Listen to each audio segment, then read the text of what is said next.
Good afternoon, everyone. My name is Aaron Pomerantz, and I'm the Segment Marketing Manager for Microbiology and Infectious Disease at Oxford Nanopore Technologies. It's my pleasure to welcome you all to this knowledge exchange, a new and improved gold standard for complete plasmid verification. Today, I'll be joined by my colleagues, Gemma Jordan, Director of Pilot Product Testing Laboratory, and Stephen Rudd, Director of Bioinformatic Products at Oxford Nanopore Technologies, who will be taking us through the protocols and analysis of plasmid sequencing. After the talks, Gemma, Stephen, and I will be taking part in a live Q&A session. So please add your questions into the Q&A box, which you'll find at the bottom of your screen. You can also upvote the questions you would most like answered, and we will try to get through as many as we can. This knowledge exchange is being recorded and it will be made available on demand shortly after the broadcast. Before I hand over to my colleagues, I would like to give a short introduction and overview of why the scientific community is rapidly adopting the use of nanopore sequencing for whole plasmid verification. Plasmids are typically small, circular DNA molecules that exist naturally in bacteria and have also been engineered to become ubiquitous tools in genetics and biotechnology labs today. Plasmid constructs are the backbone of molecular biology, serving as fundamental input material for various uses, from basic research to industrial applications, gene therapy, vaccine development, genetic engineering, and more. Plasmids have enabled fundamental studies into gene function, regulation, and expression, as well as for large-scale production of proteins of interest. Plasmids can also serve as vectors for gene manipulation, mRNA vaccines, and various applications that contribute to scientific advancements and industrial processes. But we know that errors can arise during plasmid assembly due to a variety of factors, such as imperfections introduced during enzymatic processes, as well as mechanisms involved in bacterial repair and replication.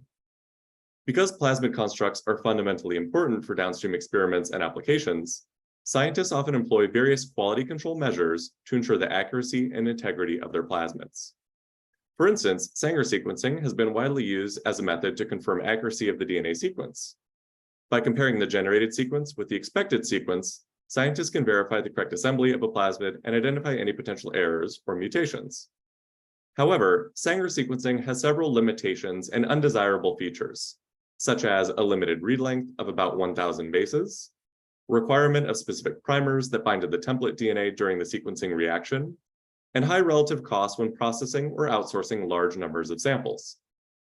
On the other hand, as we'll hear in a few moments in more detail from Gemma, nanopore sequencing overcomes such limitations, enabling direct, long-read sequencing of the entire plasmid, thus providing a comprehensive overview of its sequence, structure, and potential modifications. Legacy methods, such as Sanger sequencing, often target only a specific, short region, limiting the scope of the analysis. On the other hand, nanopore sequencing enables the highly accurate, flexible, and secure characterization of full-length plasmids, with results that can even be obtained in hours. Using this method, the entire plasmid can be sequenced rapidly, locally, and at a competitive price. This enables several advantages over alternative sequencing methods. For example, users can easily identify if the plasmid insert and backbone are free of mutations, completely avoid the need for primers, complicated primer walking, and annealing issues, resolve repeat regions as well as dimers and deletions, and employ a technique that works across a wide range of plasmid and/or back sizes and complexities. This is also a simple end-to-end workflow with rapid turnaround time, and this process can be kept in-house or at your local institution, helping to ensure that your data remains secure. Whole plasmid verification with nanopore sequencing has quickly become a popular application within the scientific community. Here are just a few examples of what current users are saying, such as full vector sequencing has accelerated our cloning pipeline significantly, truly transformative. Could have never imagined having a fully annotated plasmid map for so cheap. Planning to sequence all of our constructs now. And in reference to plasmids used in gene therapy, total game changer. Sequencing through AAV ITR is no problem.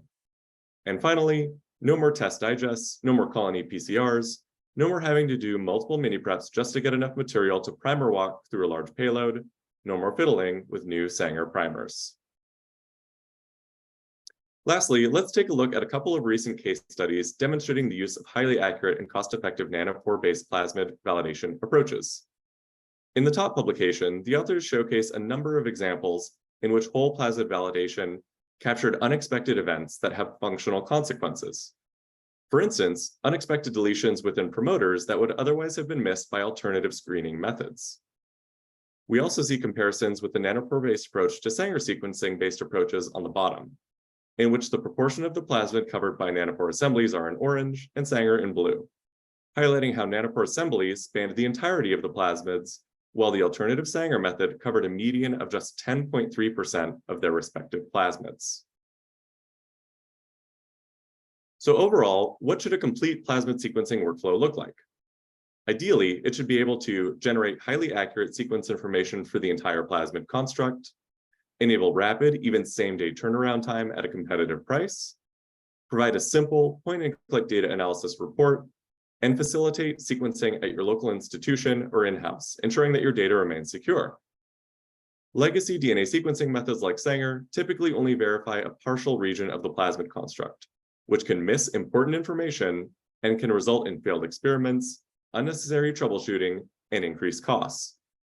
On the other hand, as you'll hear in the remainder of this session, the nanopore-based workflow is easier, faster, and provides more complete information to verify your entire construct and ensure robust quality control. With that, I would now like to introduce my colleague, Gemma Jordan, who will walk us through the protocol for plasmid sequencing using Oxford Nanopore rapid barcoding kits. Hi, I'm Gemma, and I'm here to talk you through the wet lab protocol for plasmid sequencing with Oxford Nanopore. So firstly, I just want to touch a little bit about the basics of Oxford Nanopore sequencing and how it works. So you can see here on the left that we have a blue nanopore that's embedded in a supporting membrane. We have DNA or RNA strands, which can be tethered down to this membrane and can then translocate through the nanopore. And the rate at which this translocation occurs is controlled by a motor enzyme, which is present in our nanopore sequencing kits. By controlling this rate of translocation, we can enforce a signal disturbance that occurs as the bases pass through the nanopore. And this electronic signal can then be turned into base calls or sequence data, and this is what's depicted on the right of the screen. There are many benefits or advantages to using nanopore sequencing. One of them is that we can do direct sequencing of DNA or RNA, and this provides more information for our users, so we can look at epigenetics or methylation or other modifications. It also allows us to do simpler workflows. We can enable workflows that are PCR-free for users that are not able to use that. We also can sequence a range of sequencing lengths, and we can provide data in real time, and this leads to rapid turnaround time in terms of results.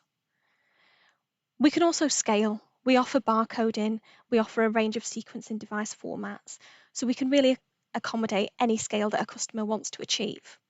And it's this unique combination of features that makes Oxford Nanopore a perfect choice for plasmid sequencing. Another great thing about the plasmid sequencing workflow from Oxford Nanopore is that it can slot directly into your current workflow. So you would still take your colonies, you still grow them overnight, you can still use your mini prep kit of choice to do your library purifications, and then you go straight into a rapid barcoding prep. So our rapid barcoding kit requires 50 nanogram per sample input. We can process up to 96 samples at once, and we can do this in as little as 60 minutes. Once you then have your library, you can sequence on a nanopore device. And for plasmid sequencing, we recommend the MinION flow cell, and this is able to generate data for 96 samples in approximately 2 hours. We then offer analysis solutions, so we have our Epitome software, which then enables you in less than an hour to generate consensus genomes for all of your plasmids. If you'd like to view the full protocol, it is available on our Nanopore community. So going into a little bit of detail now about how our rapid barcoding kit actually works. As I mentioned, the input is the DNA that you've gotten out of your mini prep kit or plasma purification kit, of which there are a range available. And you take this and you slot it straight into our library prep kit. So we offer either 96 or 24 barcoding formulations of our rapid barcoding kit, but they both work by the same method. So we cleave the DNA by the use of a barcoded transposome complex. So not only does this cut the DNA, but it also adds a pair of barcodes onto the ends of your DNA fragments. As all of your samples are now barcoded, they can then be pooled together and cleaned up in a single bead cleanup step. So this makes the workflow incredibly rapid. We can then attach our sequencing adapters prior to loading onto a nanopore sequencing flow cell. And there are very limited third-party reagents required for use of our rapid barcoding kits. So on this slide, I've put some pricing so you can have a look at the amount of money it will cost to get an entire plasmid consensus sequence. And you can see that the most cost-effective way of doing this is to utilise 96 barcodes at a single time, although, as I did state, fewer barcode options are available. This price does not take into account users who would like to then reuse their flow cell. So we do also offer a flow cell wash kit, which can be used to maximise higher sample throughput, and it works by using a nuclease treatment to remove DNA from the flow cell and enable the flow cell to be in a state where it can be reused. One thing I'd like to point out here as well is that unlike traditional methods, you don't need to order any primers for plasmid sequencing with Oxford Nanopore. We don't target a specific area of the plasmid. Instead, we are targeting the entire plasmid, if you will. And that means that there's no extra third-party primers that you need to buy or validate prior to utilising this method. So now I'd like to pass over to my colleague Stephen Rudd, who's going to talk you through the analysis solutions for Oxford Nanopore plasmid sequencing. Thank you. So fabulous. Thanks for the great introduction, Gemma. So now that we have a collection of DNA sequences, we need to have a little bit of a think about how are we actually going to process the data? What are we going to do? How can we recover a plasmid sequence? So this schematic is really showing our, the basics of our recommended approach to solving and recovering complete plasmid sequences. So the way that we're going to validate our clone sequences is with what we call WF clone validation, and this is our supported workflow for plasmid sequencing, and it's part of our Epitome product line. So let's have a look in a little bit more detail what Epitome really is. So Epitome is our desktop application that provides Oxford Nanopore sequencing users with a collection of bioinformatics workflows that can either be run from the desktop or through the cloud. Of course, plasmid sequencing is not the most challenging bioinformatics workflow, so in this case it's entirely appropriate to imagine that this is a desktop-only type workflow.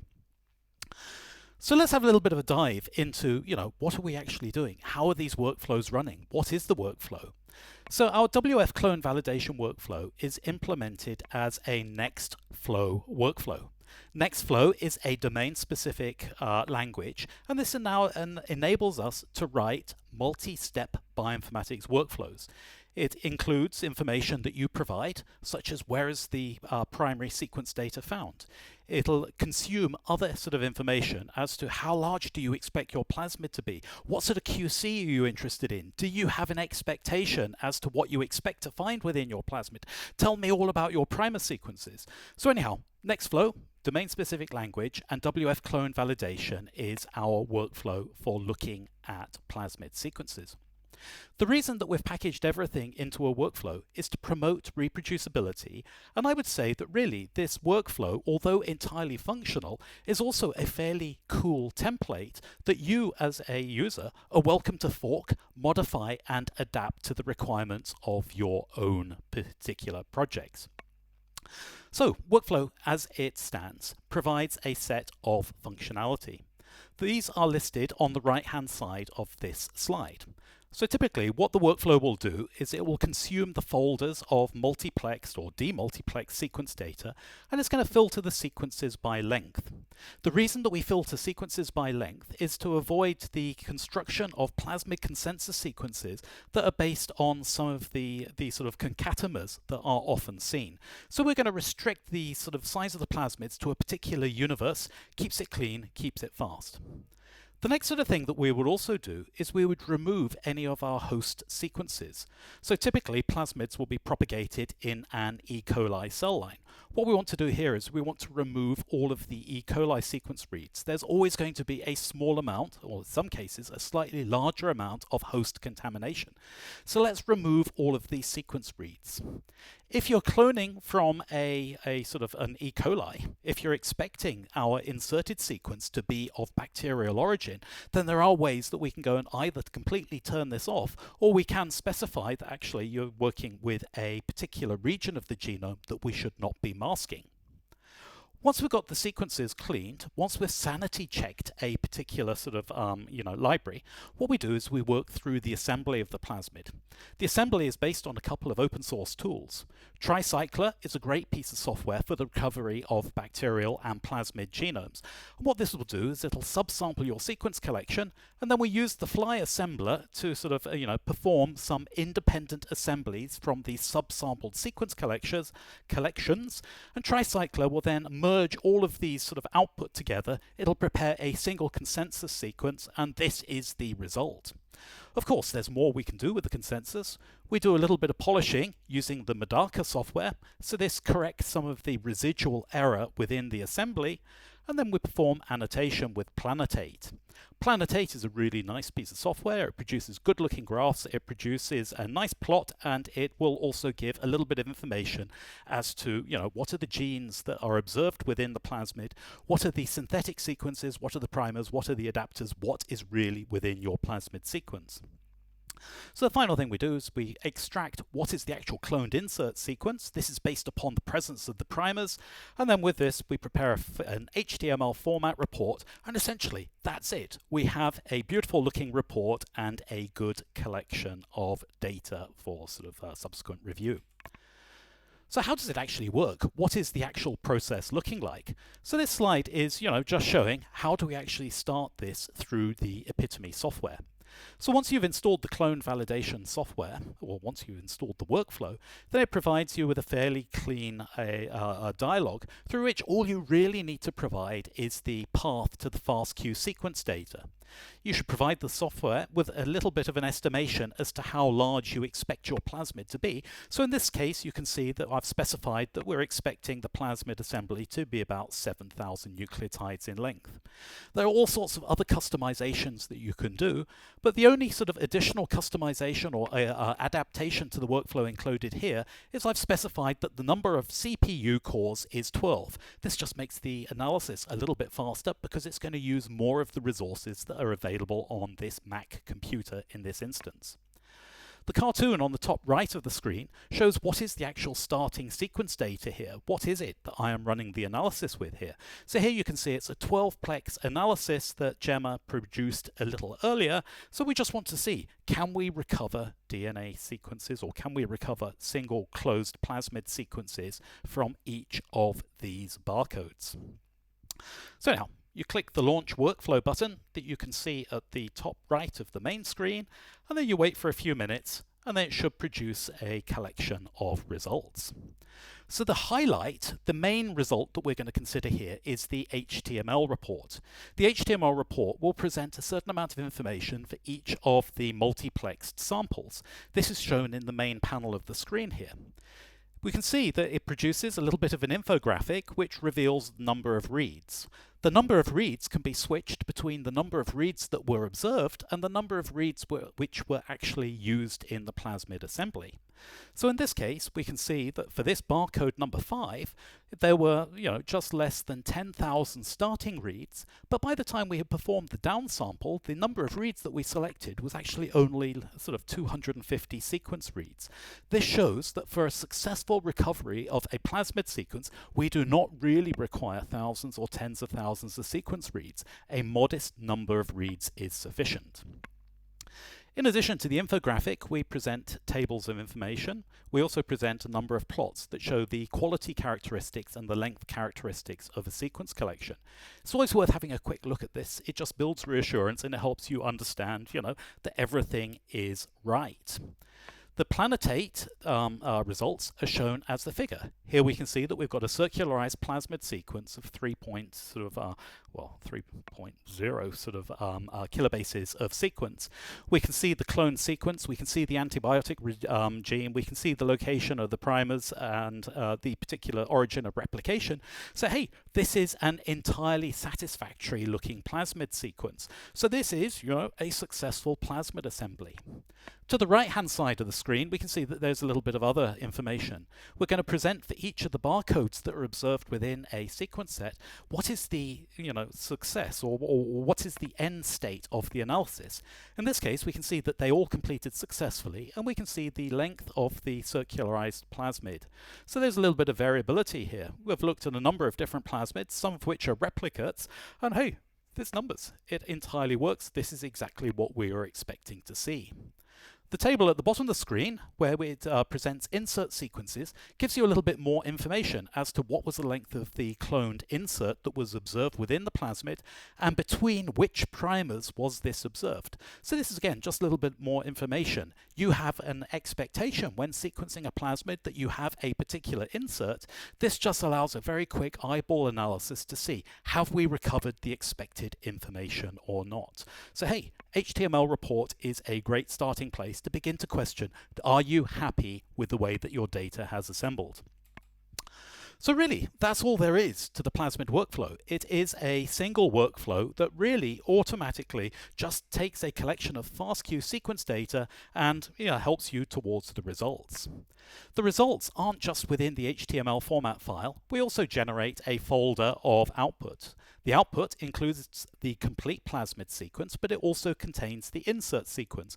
We also present a bed file that describes the location of each of the genes and features observed within the plasmid.